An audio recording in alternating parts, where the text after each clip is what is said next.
بسم اللہ الرحمن الرحیم۔ السلام علیکم ورحمۃ اللہ وبرکاتہ۔ حضرت نوح علیہ السلام کی قوم کو استغفار کا حکم۔ اللہ تعالیٰ فرماتا ہے کہ ہم نے حضرت نوح علیہ السلام کو جب ان کی قوم کی طرف بھیجا اور ان کو حکم دیا کہ اپنی قوم کے لوگوں کو ڈراؤ اور اللہ کے عذاب سے خبردار کرو، حضرت نوح علیہ السلام نے اپنی قوم کو آ کر کہا کہ دیکھو میں تمہارا پیغمبر ہوں اور تم کو آگاہ کرتا ہوں کہ تم 3 باتوں پر عمل کرو۔ سب سے پہلے اللہ کی بندگی کرو، دوسرا اللہ سے ڈرو اور تیسرا رسول کی اطاعت کرو۔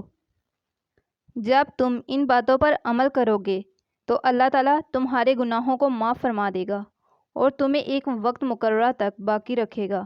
مگر قوم نے آپ کی بات نہ مانی تو حضرت نوح علیہ السلام نے اللہ سے عرض کی کہ میں نے اپنی قوم کے لوگوں کو شب و روز پکارا، مگر میری پکار کا ان پر کوئی اثر نہ ہوا، بلکہ ان کی شرارتوں میں اضافہ ہوتا گیا، اور میں نے ان کو بلایا تاکہ تو انہیں معاف کر دے، مگر انہوں نے میری بات تک سننا گوارا نہ کی اور اپنے کانوں میں انگلیاں ٹھونس لی اور اپنے کپڑوں سے منہ ڈھانپ لیے، یعنی آپ کی شکل دیکھنا پسند نہ کرتے تھے، کیونکہ جب ان سے ملیں گے تو ان کی بات سننا پڑے گی، اس لیے نظر بچاتے تھے۔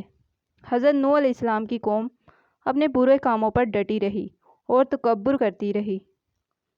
حضرت نوح علیہ السلام نے ان کو از حد سمجھایا کہ تم اللہ تعالیٰ کے حضور معافی مانگو اور اپنے گناہوں پر توبہ کرو، کیونکہ اللہ تعالیٰ معاف کرنے والا ہے، اور جب تم اللہ سے توبہ کرو گے تو اللہ تعالیٰ تمہیں معاف کر کے تمہیں مال اور اولاد سے نوازے گا، تمہیں اپنی نعمتوں سے مالا مال کرے گا، تمہارے لیے باغات پیدا کرے گا اور تمہارے لیے نہریں جاری کرے گا۔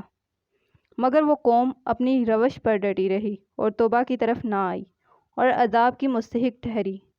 ارشاد باری ہوا، ترجمہ: میں نے کہا اپنے رب سے معافی مانگو، بے شک وہ بڑا معاف کرنے والا ہے۔